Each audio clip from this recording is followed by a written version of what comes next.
안녕하세요. 저는 40대 여성입니다. 여러분은 살면서 누군가에게 복수를 해본 경험이 있나요? 저는 있어요. 제 모든 걸 걸고 저를 배신한 전 남편과 시모에게 복수했죠. 누구에게라도 그 사연을 털어놓고 싶어 이렇게 썰밤의 문을 두드리게 됐는데요. 아직은 떠올리기만 해도 너무 고통스러운 과거라서 부디 쓴소리보단 따뜻한 격려의 말씀 부탁드려요. 원래 저는 나름 행복한 인생을 살았어요. 작은 사업체를 운영 중인 아버지와 가정주부인 어머니 슬하에서 유복하게 컸고요. 서울에 있는 모 대학을 졸업한 뒤 어린 시절부터 꿈이었던 항공사 승무원이 됐죠. 일은 힘들었지만 그래도 성취감과 보람이 있었어요. 하늘에서 승객들의 안전한 비행을 책임진다는 게 제 큰 자부심이었죠. 남편을 만난 건 승무원으로 일한 지 5년쯤 됐을 때였어요. 주변 친구들도 하나둘 시집을 가기 시작하고 부모님도 만나는 남자 없냐며 슬슬 결혼 압박을 주던 시기였죠. 그전까지는 일에 진심이었기 때문에 이성에 도통 관심이 없었거든요. 그런데 저도 나이가 들어선지 연애가 좀 고파지긴 하더라고요. 그런 순간에 운명처럼 남편이 제 앞에 나타났죠. 제가 담당하던 비행기에 탄 승객이었는데 내릴 때 제 연락처를 묻더군요. 평소 같았으면 거절했을 텐데 남편이 비행기에서 내내 책을 읽고 있었거든요. 그 모습이 왠지 진중하고 멋져 보여서 연락처를 줬어요. 며칠 뒤 밥이나 한 끼 먹자면서 연락이 왔죠. 남편은 저보다 2살 연상이었고요. 세무사 사무실에서 일하는 평범한 회사원이었어요. 그런데 놀라울 정도로 저와 비슷한 점이 많더라고요.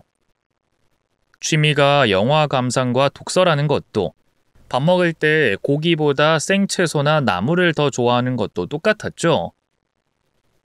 대화가 어찌나 잘 통하던지 마치 영혼의 단짝을 만난 기분이었네요. 데이트 이후 남편과 저는 자연스럽게 사귀게 됐고요.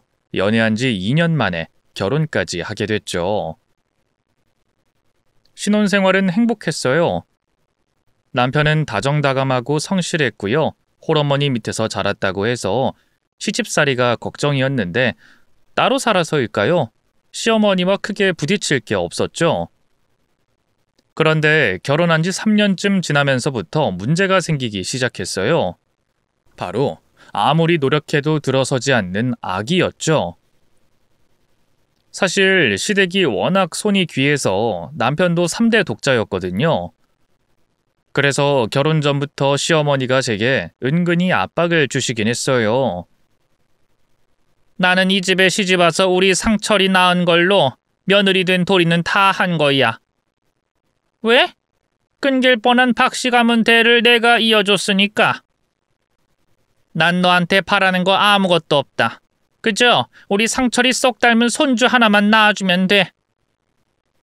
그땐 시어머니의 그 말이 그렇게 부담스럽진 않았어요. 아이는 시간이 지나면 자연스럽게 생길 거고 적어도 둘은 낳을 거니까 1명 정도는 아들이겠거니 했거든요. 그런데 이게 웬걸, 결혼한 지 3년이 넘도록 좀처럼 임신은 되지 않았어요. 날이 갈수록 더해가는 시댁의 닥달에 결국 난임병원도 다니기 시작했는데요. 의사 말로는 남편 정자가 수도 적고 좀 약한 편이라고 하더군요. 만약 원인이 제게 있었다면 시어머니는 저를 쥐잡듯이 잡았을 거예요. 하지만 굳이 따지자면 난임의 원인이 자기 아들에게 있다니 아무 말씀도 못 하시더군요. 그저 둘이서 어떻게든 노력해보라고만 하시더라고요. 그때부터 길고 긴 난임 치료가 시작됐어요. 해보신 분들은 알 거예요. 남자보다 여자가 훨씬 고생한다는 거. 시간마다 주사도 놔야 하고 약도 챙겨 먹어야 하는데 계속 직장을 다니는 건 불가능했죠. 결국 저는 남편과 상의 끝에 승무원을 그만두고 임신 준비에만 집중했어요. 하지만 그 보람도 없이 인공수정은 3차까지 도전했는데 전부 실패했고요. 시험관 시술도 서너 차례 해봤지만 별 소득은 없었죠. 그쯤 되니 우리 부부 팔자엔 자식이 없구나 하고 포기하게 되더라고요. 그건 남편도 마찬가지였나 봐요. 우린 할 만큼 한 것 같다고. 자연스럽게 생기는 거면 모를까 병원은 이제 그만 다니자고 하더군요. 제가 고생하는 것도 더 못 보겠다면서요. 저는 그런 남편의 뜻을 받아들였어요. 당연히 시어머니는 난리가 났지만 남편이 완강하게 나오니 더 뭐라고 못하시더군요. 사실 그쯤에 저는 극심한 스트레스로 우울증에 시달리고 있었거든요. 가장 큰 원인이 난임 치료였기에 중단하고 나면 모든 게 좋아질 거라고 생각했어요. 하지만 우울증은 날이 갈수록 더욱더 심해졌죠. 거리에서 아기를 안고 가는 부부만 봐도 눈물이 나더라고요. 원래 다시 직장도 다니고 열심히 취미 생활도 하면서 인생을 즐기려고 했는데 아무것도 못하고 하루 종일 집에 틀어박혀 누워만 있었네요. 걱정할까봐 남편 앞에선 아무렇지 않은 척 했는데요. 몰랐는데 남편도 아이 가지는 걸 포기하면서 자기 인생을 다시 돌아보게 됐나 봐요. 어느 날 퇴근하더니 뜻밖의 말을 하더군요. 자기야, 나 회사 그만두고 세무사 시험 한번 준비해보면 어떨까? 그게 갑자기 무슨 말이야? 아니, 세무사 따까리짓 하는 것도 젊어서 못 모를 때나 할 수 있던 거지. 이제 나도 30대 후반인데 언제까지 이렇게 살 수 없을 것 같아. 세무사들 갑질도 지치고 연봉은 매년 동결이고 사실 나 하는 일이 세무사 하는 일이랑 크게 다를 것도 없잖아. 그 인간들이 허구한 날 일 떠넘겨서 실무는 거진 내가 다 보고 있는데 돈은 다 그 인간들 주머니 속으로 들어가는 거 너무 열받아. 더럽고 치사해서 못해 먹겠다고. 까짓거 세무사 나도 한번 해봐야겠어. 그치만 세무사 시험 엄청 어려운 거 아니야? 쉽게 붙기 힘들 텐데.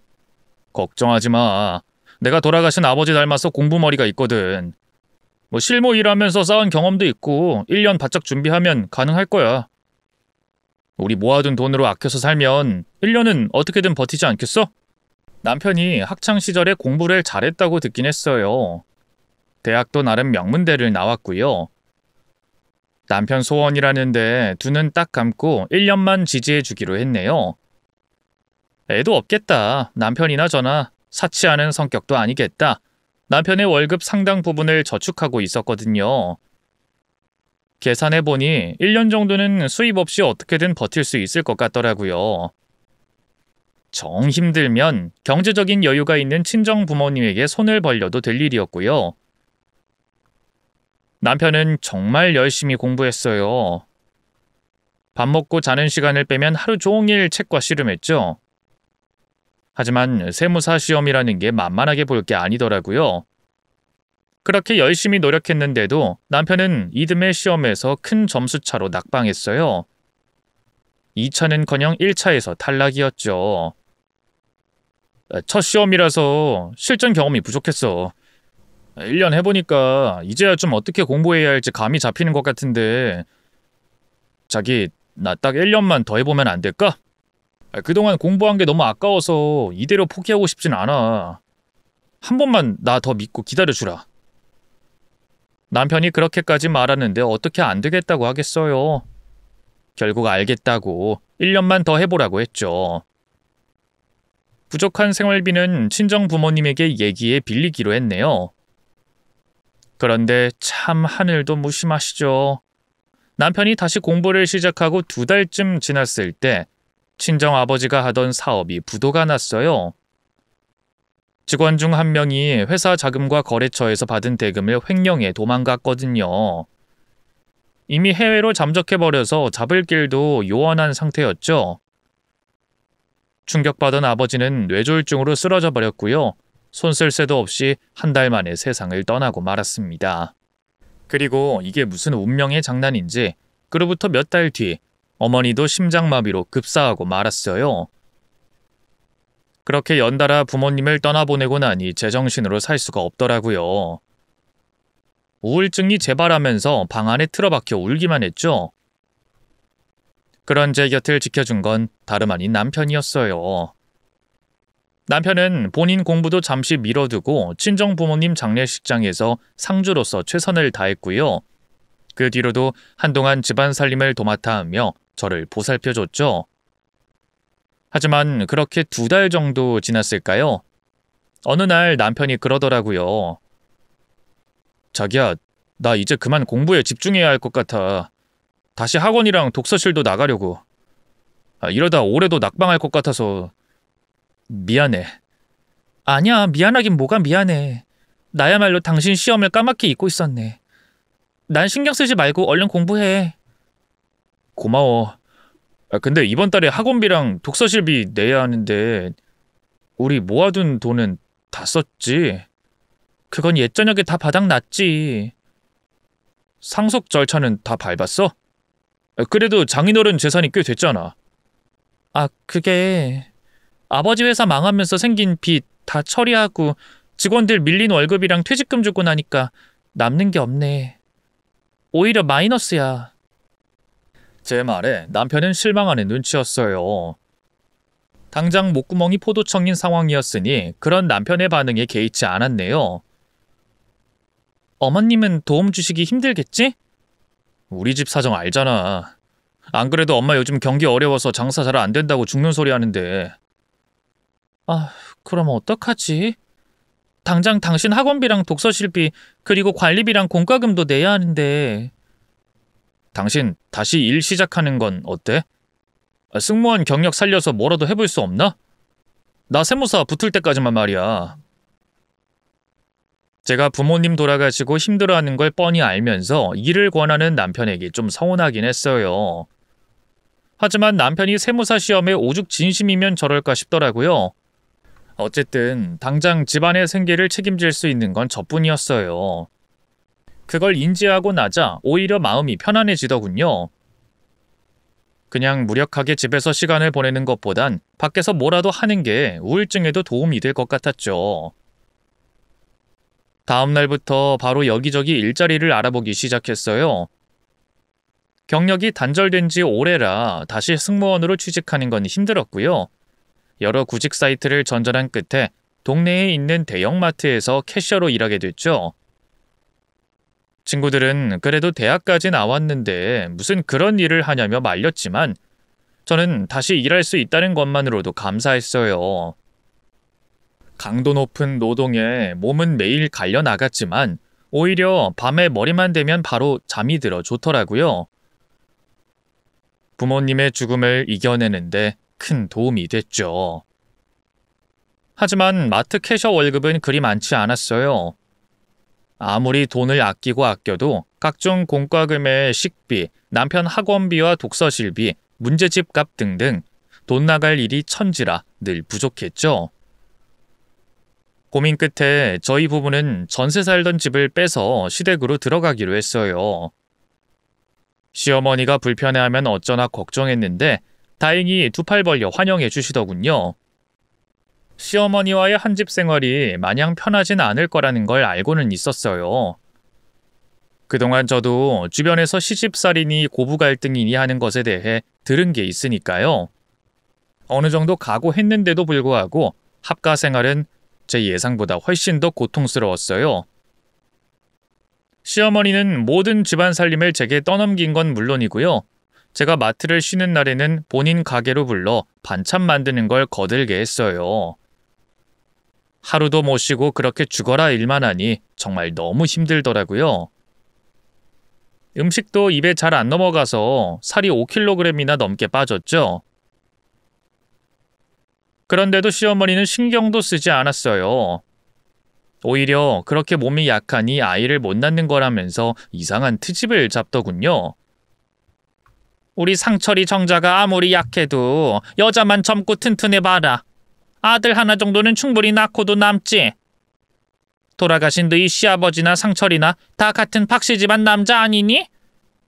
근데 나는 떡하니 우리 상철이 낳았잖아. 근데 넌 대체 뭐가 문제니?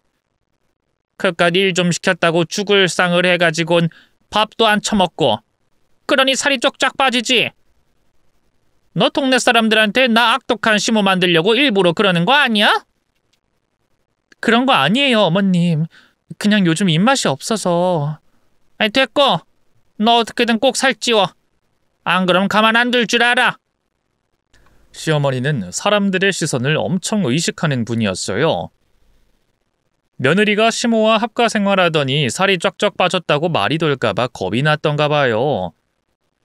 끼니 때마다 억지로 제게 밥 2공기를 먹게 하셨죠. 심지어 어쩌다 본인과 남편이 밥을 남기면 그마저도 제게 다 먹으라고 하셨네요. 그럼 저는 억지로 그걸 꾸역꾸역 삼킬 수밖에 없었죠. 자연스레 살은 찔 수밖에 없었는데요. 20kg이 넘게 쪘는데도 시어머니는 만족하지 않았어요. 뚱뚱해진 저를 보면서 여자로서 우월감이라도 느꼈는지 자꾸만 제게 집에 남는 밥이나 주전부리를 억지로 먹이셨죠. 흡사 음식물 쓰레기통 취급이었네요. 남편은 공부에만 매진하느라 그걸 알지도 못했어요. 저도 남편을 방해하게 될까봐 차마 시어머니와 있었던 일들을 털어놓지 못했죠. 그 사이 시간은 빠르게 흘러 남편은 또 한 번 세무사 시험을 치렀는데요. 공부할 시간이 부족했기 때문일까요? 이번에도 미끄러지고 말았어요. 시어머니는 당연하다는 듯이 제 탓을 하셨죠.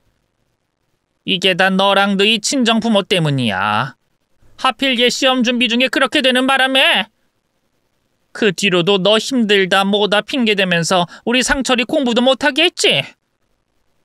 다 너 때문이야. 네가 우리 상철이 발목 잡은 거라고. 죄송해요, 어머님. 그깟 사과 한마디로 이게 해결될 문제야? 너랑 결혼한 뒤로 우리 상철이는 인생이 계속 꼬이기만 하는데. 아유, 속상해. 우리 상철이가 다른 여자 만났으면 진작 세모사 돼서 잘 살고 있었을 텐데. 떡두꺼비 같은 손주도 안겨줬을 테고. 시어머니의 잔인한 말에도 남편은 별 반응이 없었어요. 조금이라도 제 편을 들어주거나 말리는 신용이라도 해주길 바랬는데 잠자코 있다가 기껏 한다는 말이 1년 더 준비하겠다는 소리더군요. 뭐? 1년을 더 하겠다고? 그래. 어머니 말처럼 장인어른 장모님 그렇게 되시면서 나 공부 거의 못했잖아. 그 뒤로 당신 챙기느라 또 몇 달을 날렸고. 이대로 포기하면 내 가슴에 당신에 대한 원망이 생길 것 같아. 우리 사이를 위해서라도 1년 더 준비하는 게 맞는 것 같네. 숫제 협박이나 다름없는 말이었어요. 결국 저는 남편의 통보에 가까운 그 말을 받아들일 수밖에 없었네요. 어쨌든 저희 친정 부모님 일로 남편이 공부할 시간을 많이 뺏긴 게 사실이었으니까요. 오히려 남편한테 미안한 마음에 마트 잔업을 도맡아 하는 등 조금이라도 돈을 더 벌려고 아등바등했죠. 그러나 이듬해에도 남편은 또 불합격했어요. 그쯤 되면 포기할 거라고 생각했는데 이번엔 2차까지 갔다가 떨어져서일까요? 한 번만 더 도전하고 싶다고 하더라고요. 그쯤 되니 저도 많이 지친 상태였어요. 도대체 언제까지 시어머니 시집살이를 감당하며 남편 뒷바라지를 해야 하는 건지 너무 힘들었죠. 그런 제 상태를 알았는지 남편이 이번엔 회유책을 쓰더군요. 당신이 나 때문에 많이 고생한 거 알아.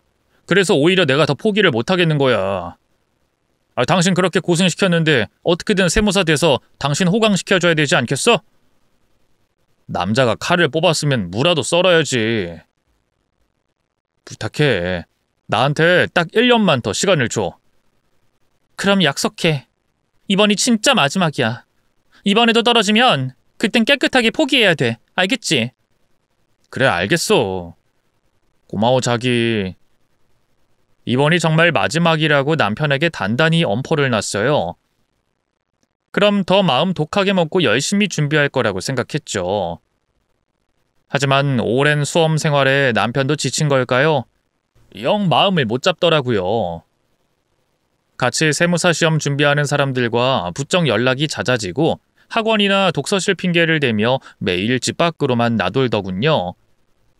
말로는 공부하고 왔다는데 몸에선 술 냄새가 진동하기가 부지기수였죠. 열심히 해도 붙을까 말까인데 그런 정신머리로 어떻게 합격하겠어요. 아니나 다를까 남편은 그 다음 시험에선 1차 문턱도 넘지 못했어요. 그럼 포기를 해야 하는데 남편은 도무지 미련을 버리지 못했어요. 제게 무릎까지 꿇고 사정하더군요. 이번이 진짜 마지막이라고 한 번만 더 기회를 달라고요. 안 그러면 죽어버리겠다면서 울고불고 난리를 치더군요. 그렇게 이듬해 또 한 번, 그 다음에 또 한 번. 남편은 세무사 시험에서 총 5번의 고배를 마셨네요. 당신 아직도 포기 못했지? 내년에 또 시험 치겠다고 할 거지? 제가 먼저 선수 쳐서 물어보자 남편은 아무 말도 못했어요. 그런 남편에게 미리 생각했던 말을 얘기했네요. 그래, 시험 봐. 근데 진짜 내년이 마지막이야. 만약 내년에 또 떨어지면 나 당신하고 이혼할 거야. 뭐? 아니, 자기 그게 무슨 말이야? 이혼이라니. 당신 시험 준비한 지도 벌써 5년이 넘었어. 그동안 나 당신 뒷바라지 할 만큼 했어. 당신은 공부한다는 핑계로 집안일은 손도 까딱 안 하고 어머님은 툭하면 나 가게 데려가서 일 시키고 막말하고 더는 못 해먹겠다고. 딱 1년이야. 그 안에 합격 못하면 우리 헤어져. 제 협박이 남편에겐 배수의 진이 된 걸까요? 남편은 진짜 마지막이라는 생각에 정신이 번쩍 들었나 봐요. 다음 날부터 초심으로 돌아가 열심히 공부하더군요. 어쩌면 이번엔 붙을지도 모르겠다는 그런 기대가 고개를 들었죠. 그런데 시험을 한 달쯤 앞뒀을까요? 갑자기 남편이 학원 수강생을 통해 쪽집게 과외를 알게 됐다고 그 과외를 좀 받고 싶은데 돈을 보태달라 하더라고요.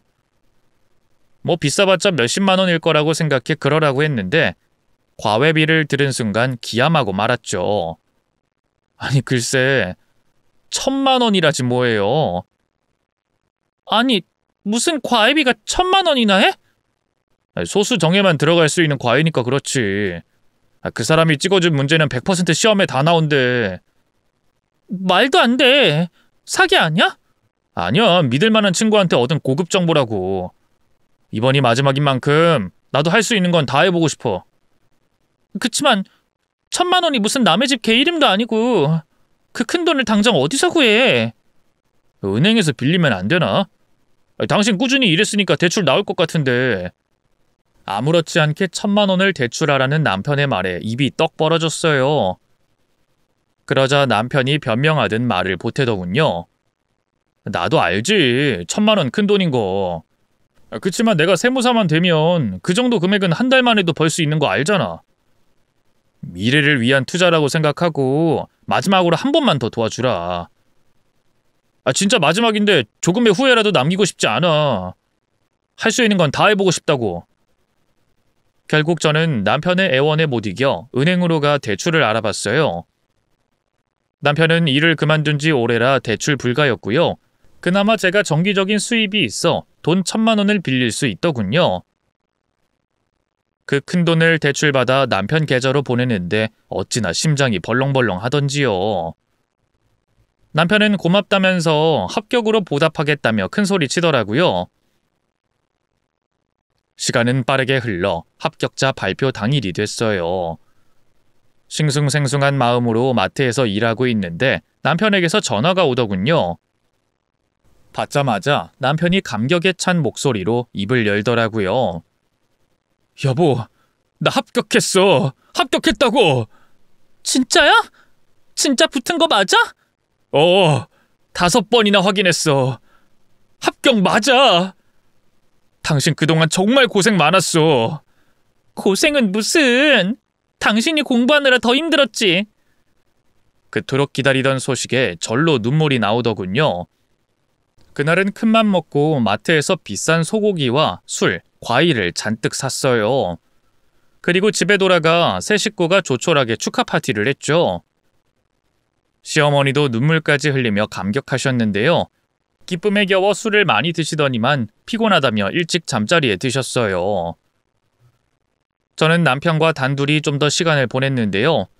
웬일로 남편이 자기가 뒷정리하겠다면서 먼저 들어가 자라고 하더라고요. 5년 만에 처음으로 행복하게 잠자리에 들었던 것 같아요. 그렇게 얼마나 잤을까요? 어디선가 들리는 진동 소리에 그만 잠을 깨고 말았어요. 눈을 떠 시계를 보니 자정이 훌쩍 넘은 시간이었는데요. 협탁에 있는 남편 핸드폰이 계속 진동하고 있더라고요. 슬쩍 보니 친구들이 돌아가면서 연락하고 있었어요. 문자 내용을 확인하니 합격 축하한다고 지금 자기들끼리 한잔하고 있으니 나오라는 거더군요. 무음으로 돌려놓고 핸드폰을 다시 내려놓으려고 했는데요. 그 순간 시어머니가 남편에게 보낸 문자 하나가 눈에 들어왔어요. 고생했다. 이제 며느리만 바꾸면 끝이야. 며느리만 바꾸면 끝이라니. 이게 뭔 소린가 싶더라고요. 그래서 남편이 시어머니와 나눈 문자 내역을 위로 올려 하나하나 확인했는데요. 기야 말 만한 내용이 한둘이 아니었어요. 시어머니는 수시로 남편에게 돈 번다고 유세 떤다. 아들 하나 못 낳은 게. 날이 갈수록 살이 더 찌네, 돼지 같은 년. 하면서 제 욕을 했더군요. 더 충격적인 건 남편의 반응이었어요. 우리 엄마만 고생이네. 조금만 참아. 내가 시험만 합격하면 당장 걔랑 이혼할 테니까. 더 능력 있고 예쁜 며느리 드려야지. 기왕이면 같은 세무사로. 아유, 지 혼자 돈 번다고 아주 남편 알길 우습게 한다니까. 짜증나, 못생긴 게. 남편은 시어머니의 말에 동조하는 건 물론 시험만 붙으면 저랑 이혼할 거라면서 큰 소리를 치고 있었어요. 모자가 저를 아주 호구로 본 거였죠. 뒤통수를 한 대 맞은 것처럼 머리가 얼얼했어요. 이제 시험도 붙었으니 며느리를 바꾸자는 말에 남편은 이렇게 답장했더군요. 엄마, 아직 일러. 조금만 기다려. 바로 이혼하는 건 사람들 눈이 있으니까 좀 그래. 한 1년 정도? 천천히 시간 두고 갈라서야 될 것 같아. 시어머니는 그냥 바로 이혼하라고 1살이라도 젊을 때 결혼정보회사에 등록해야 조건 좋은 여자를 만난다면서 남편을 설득했어요. 그러자 남편은 또 이렇게 문자를 했더군요. 안 돼. 이 바닥이 얼마나 좁은데. 세무사 되자마자 이혼하면 조광지쳐 버린 놈이라고 얼마나 손가락질 받겠어. 미정이가 5년 동안 나 뒷바라지 했던 거 내 주변 사람들이 다 아는데. 그것도 그렇네. 아휴, 걔는 참 끝까지 네 발목을 참는구나. 부모가 부자라서 결혼시킨 건데 그 재산도 죄다 날려먹고 아들도 못 낳고. 아휴, 정말 쓸모없는 년이야. 남편과 시어머니의 모욕적인 문자에 온몸이 덜덜 떨렸어요. 그래도 하나뿐인 가족으로서 믿고 의지했는데 이렇게 검은 속내를 감추고 있었을 줄이야. 세상이 무너지는 기분이었죠. 충격적인 사실은 거기서 끝이 아니었어요. 혹시라도 제가 모르는 비밀이 더 있을까 싶어 남편의 핸드폰을 뒤지기 시작했는데요. 야밤에 연락 오던 친구 중 한 명 이름이 김철수로 저장돼 있었는데 계속 사랑한다는 둥, 같이 자고 싶다는 둥 이상한 문자가 날아오더라고요. 이상하다 싶어 그 번호를 따로 기억했다가 다음날 공중전화로 전화를 걸었어요. 웬 젊은 여자가 받더군요. 여보세요? 누구세요? 아, 혹시 박상철 씨 아세요? 아니죠, 제 남자친구인데. 근데 그쪽이 우리 오빠를 어떻게 알아요? 충격에 빠져 아무 말도 못하니 상대방이 날카롭게 따져묻기 시작했어요. 뭐야? 왜 전화 걸어놓고 대답을 안 해? 우리 오빠 어떻게 아냐고? 당신 대체 누구야? 내 번호 어떻게 알았어? 만난 지 얼마나 됐어요? 내가 그걸 왜 말해줘야 하는데? 제발 부탁드려요. 저한테 너무 중요한 문제라서 그래요. 그 사람 내 남편이라고요. 제 말에 상대 여자도 큰 충격을 받은 것 같았어요. 유부남인 걸 모르고 만난 것 같더군요. 그럴 리가. 우리 오빠 나 만나기 전까지 여자 손 한 번 잡아본 적 없는 사람이라고 했는데? 그거 다 새빨간 거짓말이에요. 벌써 나랑 혼인신고하고 10년 넘게 같이 살고 있다고요. 그걸 내가 어떻게 믿어? 당신 스토커 같은 거 아니야? 오빠랑 나 헤어지게 하려고 지금 일부러 이러는 거 아니냐고? 못 믿겠으면 가족 등본 떼서 보여줄게요. 일단 만나요. 네? 그렇게 저는 남편의 내연녀와 단둘이 만나게 됐어요. 세상에, 새파랗게 어린 대학생이더군요. 여자는 진짜로 남편이 유부남인 걸 몰랐던 눈치였어요. 반년 전 카페에서 아르바이트를 하는데 남편이 먼저 번호를 따갔고 그렇게 사귀게 됐다고 하더군요. 죄송해요. 전 진짜 몰랐어요. 유부남인 거 알면 절대 만나지 않았을 거예요. 그래요. 따지고 보면 그쪽도 피해자인 거겠죠. 남편하고는 헤어질 거죠? 당연하죠. 걱정 마세요. 안 그래도 요즘 연락도 잘 안 되고 저한테 성의가 없어져서 헤어질 생각하고 있었으니까. 그래요. 잘 생각했어요. 근데 그 인간한텐 제가 알았다는 거 얘기 안 해줬으면 해요. 나한테 조금이라도 미안한 마음이 있다면 부탁할게요. 왜요? 그냥 묻어두고 같이 살려는 거예요? 아니요. 모르면 몰랐지. 다른 여자랑 바람난 남자랑 어떻게 한 이불을 덮고 살 수 있겠어요. 헤어질 거예요. 근데 지금 헤어지면 그 인간만 좋은 거잖아요. 이제 세무사 듣겠다. 돈도 많이 벌고 떵떵거리면서 살 텐데. 어떻게든 복수할 거예요. 근데 그러려면 시간이 필요해요. 악에 바친 제 말에 여자가 놀란 것도 잠시, 이내 결연한 표정으로 고개를 끄덕이더라고요. 알겠어요. 그럼 오빠한텐 그냥 유부남인 거 우연히 알게 됐다고 헤어지자고만 할게요. 여자는 제게 연민을 느낀 것 같았어요. 그게 불쾌했지만 애써 내색하진 않았네요. 고마워요. 앞으로 두 번 다신 볼 일 없었으면 좋겠어요. 그렇게 남편의 내연녀와 헤어져 집으로 돌아왔어요. 며칠 뒤 남편 핸드폰을 몰래 뒤져보니 내연녀는 약속한 대로 남편과 헤어진 것 같더군요. 남편은 꼴에 실연의 상처로 힘들었는지 몇 날 며칠을 술에 잔뜩 취해 들어왔어요. 시어머니는 그런 놈이 뭐가 예쁘다고 꿀물까지 타주더군요. 저는 자는 척하다 화장실에 숨어 모자의 대화를 엿들었는데요. 충격적이게도 시어머니는 남편이 바람 피우는 걸 알고 있었어요. 남편이 술에 취해 내연녀와 헤어졌다며 횡설수설하자 놀라긴커녕 위로하더군요. 차라리 잘 됐다. 상처라. 나 그 경인지 뭔지 아는 애 마음에 안 찼거든. 네가 그냥 평범한 회사원이면 몰라. 이제 어엿한 세무사 아니냐. 사자 들어가는 남자하고 결혼하려면 여자가 못해도 열쇠 3개는 들고 와야 한다는데 걔는 집 별 볼 일 없다며? 어떻게 떼어낼지 골치였는데 차라리 이쯤에서 잘 헤어졌네. 엄마는 무슨 말을 그렇게 해. 나 그렇게 계산적인 사람 아니야. 우리 경이 얼굴도 예쁘고 몸매도 탱탱하고 얼마나 괜찮았는데. 여자 외모는 다 한때야. 네가 한두 살 먹은 애도 아니고 언제까지 여자를 얼굴 보고 고를래? 미정이 봐라. 걔도 막 시집 왔을 땐 예뻤지. 근데 나이 먹어 주름살 늘고 살찌니까 그냥 평범한 아줌마잖아. 여자 미모란 다 한철만 피는 꽃 같은 거야. 그러니 그런 거 말고 집안 재력이나 직업 이런 걸 봐야 한다고. 엄마 말이 맞아. 나도 이제 세무사인데 아무나 막 만날 순 없지. 좀 더 내 수준에 맞는 제대로 된 여자를 만나야겠어. 경이 걔는 어려서 그런지 대화도 안 통하고 좀 답답한 구석이 있었거든. 그래, 잘 생각했다. 그래야 우리 아들이지. 모자의 역겨운 대화를 들으면서 어찌나 속이 뒤집히던지요. 다음 날부터 시어머니는 가게 문도 닫고 부지런히 여기저기 쏘다니기 시작했어요. 대충 눈치를 보니 결혼정보회사를 알아보러 다니는 것 같더군요. 남편 정도 조건이면 어느 수준의 여자들을 만날 수 있는지 궁금했겠죠. 이제 더는 배신감도 느껴지지 않더라고요. 그저 어떻게든 이 모자를 지옥으로 떨어뜨려주고 싶은 마음뿐이었죠.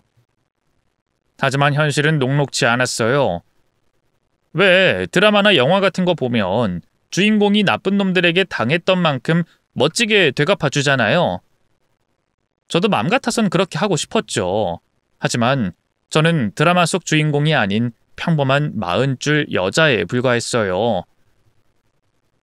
하루도 쉬는 날 없이 죽어라 일했지만 남편 뒷바라지하느라 모아둔 돈도 없고 남들처럼 비빌 친정이 있는 것도 아니었죠. 그때 깨달았네요. 복수도 돈과 힘이 있어야 할 수 있다는 걸요. 제가 할 수 있는 건 이혼밖에 없었죠. 하지만 그게 복수가 될 수는 없었어요. 남편과 시어머니는 이혼하자고 하면 오히려 박수를 치며 좋아했겠죠. 약간의 위자료 정도는 이미 세무사가 된 남편에겐 아무것도 아닐 테니까요. 인터넷으로 알아보니 배우자가 바람을 피워도 받을 수 있는 위자료는 얼마 되지 않더라고요. 그동안 제가 남편 뒷바라지하면서 쓴 돈에 비하면 푼돈이나 다름없었죠. 너무 억울했어요. 죽고 싶은 심정이었죠. 그렇다고 그런 마음을 남편과 시어머니에게 티낼 수는 없었어요. 제가 모든 걸 안다는 걸 눈치챈 순간 두 사람은 기다렸다는 듯이 이혼을 요구할 테니까요. 그래서 모른 척 두 사람 앞에선 웃는 낯으로 지낼 수밖에 없었네요. 하루하루가 지옥 같았어요. 그날도 그랬어요. 평소처럼 마트로 출근해 간신히 평정을 가장하며 일하고 있었는데요. 갑자기 문자가 오더라고요. 뭔가 했더니 제가 남편 고액 과외 때문에 돈 1,000만 원을 빌렸던 은행이었어요. 이달 대출 이자가 빠져나갔다는 통지였죠. 그 어마어마한 이율에 놀란 것도 잠시, 문득 남편이 시험 전에 돈 1,000만 원을 융통해달라고 했던 게 새삼 이상하더라고요.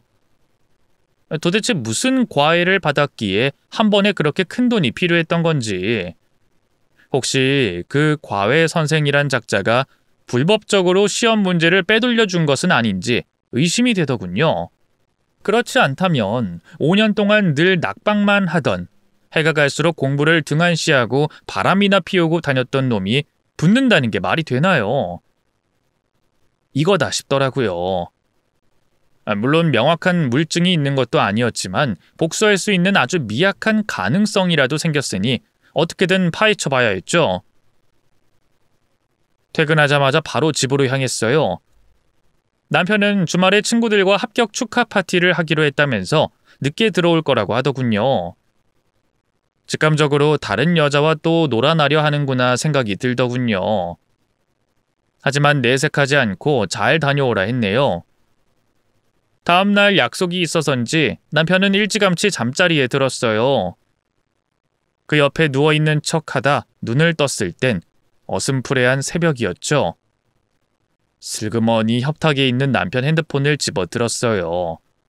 그리고 혹시라도 증거가 될 만한 게 있는지 닥치는 대로 뒤져보기 시작했네요. 그런데 남편이 제게 돈을 요구했던 그쯤 전에 다니던 회사 직원하고 유독 자주 연락을 했더라고요. 뭔가 이상하다 싶어 남편이 그 사람과 나눈 문자 내역을 전부 다 꼼꼼하게 살펴봤어요. 전에는 전 회사 사람이고 저도 얼굴을 아는 사람이었다 보니 별로 신경 쓰지 않았거든요. 그리고 마침내 저는 그 문자 내역에서 감춰진 또 다른 엄청난 진실을 알게 됐죠. 남편은 제게 받아간 돈 1,000만 원을 과외비로 쓴 게 아니었어요. 올해 시험 출제위원이 남편이 전에 일하던 회사 세무사였는데요. 그걸 안 남편이 친했던 직원에게 부탁해 돈 1,000만 원을 주고 문제 몇 개를 빼돌린 거더군요. 부정행위를 저지른 게 맞았던 거죠. 진실을 알고 나니 손이 덜덜 떨리더라고요. 5년 동안 계속 낙방했으니 힘들었던 것도 이해하지만 그렇다고 이렇게 범법 행위를 저지르다니. 저는 남편이 그 직원과 나눈 대화 내역 그리고 돈을 입금한 기록 같은 걸 전부 제 핸드폰으로 사진 찍었어요. 그리고 다음 날 바로 세무사 시험을 주관했던 운영팀에 익명으로 메일을 보냈죠. 파장은 생각보다 컸어요. 이튿날 운영팀에서 저희 집 쪽으로 연락이 왔는데요. 부정행위를 제보받았다고 하자 남편의 얼굴이 참 볼만하더군요. 새파랗게 질려 어쩔 줄 몰라 하는데 어찌나 기분이 좋던지요. 남편은 딱 잡아댔지만 증거가 너무 명확했어요. 결국 남편은 세무사 시험에서 최종적으로 불합격 처리가 됐네요. 남편은 미치려고 했고요. 시어머니는 울며 불며 난리도 아니었네요. 팔은 안으로 굽는다고 시어머니는 남편의 부정행위를 나무라지도 않았어요. 그저 익명의 제보자가 누구냐고, 누군데 우리 아들 신세를 망치냐면서 욕만 하더군요. 괜히 모전자전이라는 말이 있는 게 아니구나 싶더라고요. 그 제보한 사람이 누군지 알 수 있는 방법이 없대? 나도 물어봤는데 신변 보호 때문에 안 된다고 하더라고. 평소 너한테 원한이 있던 사람이 분명한데 같이 세무사 시험 준비하던 친구 중에 누구 짐작가는 사람 없어? 올해도 떨어진 놈들이 대부분인데 너무 많아서 누군지 모르겠어. 모자의 대화를 가만히 듣고 있다 말없이 서류 한 장을 내밀었어요. 남편이 이게 뭐냐며 어리둥절해 하더군요. 이혼 서류야. 뭐? 이혼 서류? 당신 나 합격 취소됐다고 바로 이렇게 나오기야? 어쩜 사람이 그렇게 속물적이야? 내가 속물이면 5년 넘게 너 같은 새끼 뒷바라지하면서 혼자 아등바등 했겠니? 나 모르게 새파랗게 어린애랑 바람까지 피운 주제. 제 말에 남편은 물론 시어머니의 얼굴까지 파리해졌어요. 당신이 그걸 어떻게... 내가 그것만 아는 줄 알아? 너 세무사 합격한 뒤로 나랑 헤어질 생각한 것도, 잘난 너희 엄마가 결혼정보회사 다니면서 너 재혼상대 물색하고 다닌 것도 다 알고 있거든. 다 알면서 왜 지금까지 모르는 척 했던 거야? 왜긴 왜야. 복수할 기회를 노리느라 그랬지. 너 부정행위 저지른 거 고발한 사람이 누군지 궁금해? 나야. 내가 네 핸드폰에 있는 증거 싹 다 찾아서 운영팀에 제보한 거야. 제 말에 남편은 충격받은 것처럼 한동안 아무 말도 못했어요. 그러다 벌떡 일어나 미친 사람처럼 소리를 지르기 시작했죠. 너 진짜 단단히 미쳤구나! 내가 그동안 세무사 되려고 얼마나 노력한지 알면서 그걸 다 알면서 그딴 짓을 저질러? 그럼 정정당당하게 실력으로 합격했어야지. 더럽게 뒷돈이나 주고 문제를 빼돌려서부터? 애초에 네 자리가 아니었던 건데 뭐가 그렇게 억울해? 이게 진짜... 남편은 금방이라도 저를 때릴 것처럼 포악하게 소리를 지르기 시작했어요. 시어머니 역시 잔뜩 흥분해선 제게 온갖 욕을 퍼부었죠. 그런 모자를 아랑곳 않고 저는 미리 챙겨둔 짐가방을 챙겨 현관으로 향했네요. 이제 우린 끝이야. 어디 그 잘난 세무사 시험 계속 쳐봐. 네 머리로는 평생 못 붙을 테니까. 이게 진짜... 너 거기 안 서? 아직도 더 할 말이 남았어? 난 없으니까 닥치고 이혼서류에 사인이나 해. 참나, 누가 이혼하자고 하면 무서울 줄 알아? 그래, 네 바람으로 이혼하는 거니까 위자료나 두둑하게 준비해둬. 내 돈 1,000만 원, 아니 그동안 너 뒷바라지 했던 것까지 포함해서 위자료로 5,000만 원 내놔. 제 말에 남편은 기가 막히다는 듯 헛웃음을 쳤어요. 5,000만 원 같은 소리 하네. 너 같으면 주겠냐? 안 주기만 해봐. 그땐 나도 가만 안 있을 거니까. 내가 널 5년이나 뒷바라지 했는데 넌 양심도 없니? 아, 하긴 그런 놈이면 애초에 바람도 안 폈겠지. 참나, 마누라가 남편 뒷바라지 하는 건 당연한 거지. 뭐 얼마나 대단한 뒷바라지를 했다고 5,000만 원을 내놓으래? 그리고 감히 하나뿐인 남편을 부정행위로 찔러? 너 때문에 합격도 취소되고 이제 어떡할 거야? 네가 내 인생 망쳤다고? 내 인생 먼저 망친 게 누군데? 너 같은 쓰레기랑 10년 살면서 잃어버린 내 청춘이 돈으로 보상되는 줄 알아? 잔말 말고 위자료로 5,000만 원 내놔. 안 그럼 가만 안 둬. 평생 후회하게 만들어줄 거라고. 제 협박에도 남편은 콧방귀만 뀌었어요. 길고 긴 이혼 소송 끝에 법원에서 돈 1,000만 원의 위자료를 지급하라고 판결이 내려졌지만 들은 척도 하지 않았죠. 아직 정신 못 차렸구나 싶더라고요. 저는 바로 준비해뒀던 다음 작전을 실행에 옮겼어요. 바로 은행에서 추가로 대출을 받아 시어머니 가게 바로 앞에 똑같은 반찬 가게를 낸 거였죠. 개업 첫날, 시어머니는 뭐 이런 경우 없는 짓이 다 있냐면서 따지러 왔는데요. 사장이 저인 걸 보고는 까무러치더군요. 아니 네가 여기는 어떻게?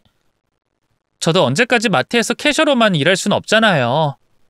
이제 이혼녀라서 노후 보장도 더 철저하게 준비해야 하는데 고민하다가 뭐 아무래도 장사가 최고인 것 같아서 이렇게 가게 된 거예요.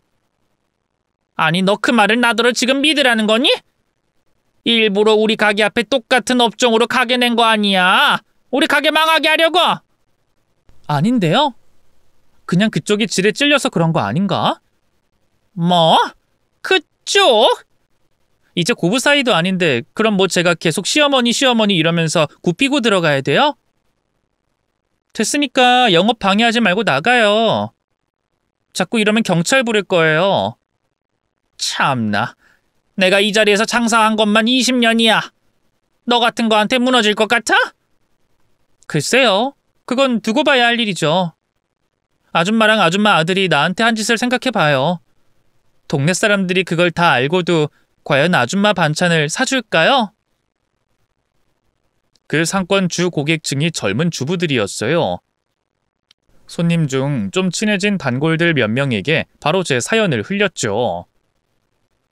세무사 준비하던 전 남편을 5년 넘게 뒷바라지했는데 바람이 났다고요. 그리고 전 시모가 그동안 제게 저질렀던 악행들도 낱낱이 얘기한 다음 이게 무슨 운명의 장난인지 그 시모와 마주보고 반찬 가게를 하게 됐다고 했죠. 순식간에 주부들 사이에서 소문이 퍼졌어요. 다들 결혼한 여자들이다 보니 제가 안쓰러운 한편 시모가 괘씸했나 봐요. 하나 둘 시모 가게의 발길을 끊고 제 가게로 오더군요. 물론 제가 손해를 각오하고 시모 가게보다 더 질 좋은 반찬을 저렴하게 판 것도 효과가 있었겠죠. 시간이 흐를수록 저희 가게 매출은 나날이 늘어났고요. 그만큼 시모 가게엔 파리만 날리게 됐네요. 시모 반찬 가게가 망하기 직전이 돼서야 전 남편은 저를 찾아왔어요. 시모와 함께 무릎을 꿇고 손이 발이 되도록 빌더군요. 세무사 합격이 취소된 마당에 하나뿐인 밥줄이었던 가게마저 망할 판이 됐으니 똥줄이 탔겠죠. 자기야, 내가 잘못했어. 이혼해보니까 알겠더라. 당신이 나한테 얼마나 소중한 사람이었는지. 그런데 바보 같은 나는 그것도 모르고 당신을 막대하고 무시했어. 염치 없는 말인 거 알지만 우리 다시 시작하면 안 될까? 엄마도 예전이랑 다를 거야. 그동안 당신 시집살이 시키고 구박했던 거 다 후회하고 계셔. 그치 엄마? 아유 그럼 그렇고 말고.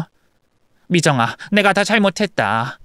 제발 넓은 마음으로 용서하고 우리 여기까지만 하자. 너도 마음이 얼마나 지옥이겠니? 우리한테 복수하겠답시고 이렇게 팔자에도 없는 반찬 가게를 하고 있으니. 모자의 말 같지도 않은 말을 듣고 있자니 기가 막히더군요. 제 마음이 왜 지옥이에요? 날이 갈수록 그쪽 반찬 가게는 손님이 줄고 있고 우리 가게는 잘 되고 있어서 얼마나 행복한데. 제가 이혼 전에 분명히 말씀드렸잖아요. 평생 후회하게 만들어 드리겠다고. 전 끝까지 갈 거예요. 제 말에 시모는 언제 용서를 구했냐는 듯 벌떡 몸을 일으켰어요. 그리고 달려들어 제 멱살을 잡더군요. 이 망할 년, 지옥에 떨어질 년.